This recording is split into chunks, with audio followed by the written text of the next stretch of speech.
still have a routine na sinusunod pa ba, Miss Pops, knowing din na napaka-sobrang bongga at napaka-sobrang successful na mga performances at saka concert? Not really a routine. Normally, I just make sure that syempre, I'm well rested before a show.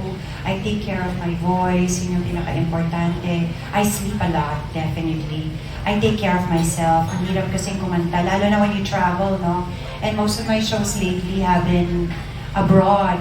Traveling is very tiring, so I make it a point na I'm well rested, I sleep a lot, I don't go out. Normally, hindi ako lumalabas ng hotel. Lumabas man ako, it's because we're invited by the producers or a little shopping. Other than that, I go back and rest just to recover and gain enough energy.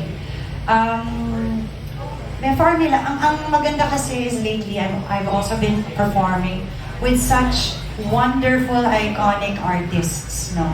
And I always say na sobra akong happy kasi even if I've been in the business for such a long time, iba rin yung nakakasama mo, yung magagaling din, di ba? Dahil madami nga ako natututunan sa kanila.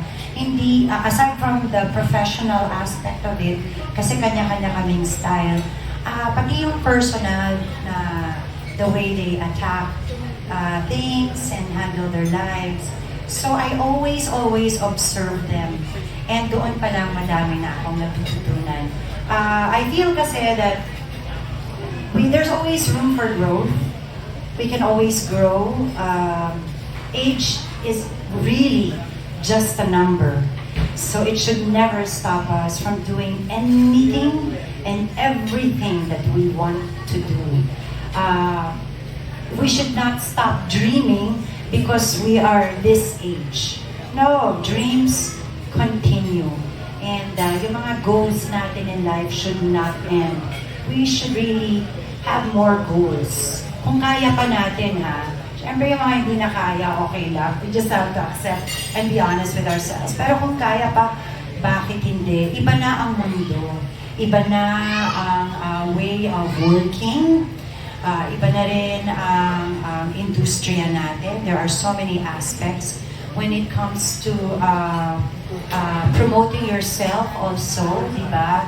There's YouTube, there's Facebook, you can come up with your own show, you can compose your own song and put it on Spotify. So, yung mga siguro dati na hindi nabigyan ng chance to perform or compose, don't stop yourself now. Now is the chance to do it, diba? Now is the chance to live your dream. May mga sometimes hindi naman natin naiiwasan, diba? Yung mga bashers na wala lang, nang aasar lang, diba? Sasabihin nila, oh my God, at your age, why are you doing that? Tinatawanan ko sila because parang, why do you limit yourselves? There is no such thing anymore nowadays na dahil ganyan ka or because you are that age, wala na yan, hindi na uso yan. Sana magising na sila sa katotohanan because now, age really does not matter. It is really just a number. So please, do not stop yourselves from growing and doing what it is that you want to do. Dream for as long as you can dream. Libre lang po yan. So while you're dreaming at nagagawa mo naman yon at na-achieve mo yung dream mo, bakit hindi? Thank you, Miss Pops. Thank you.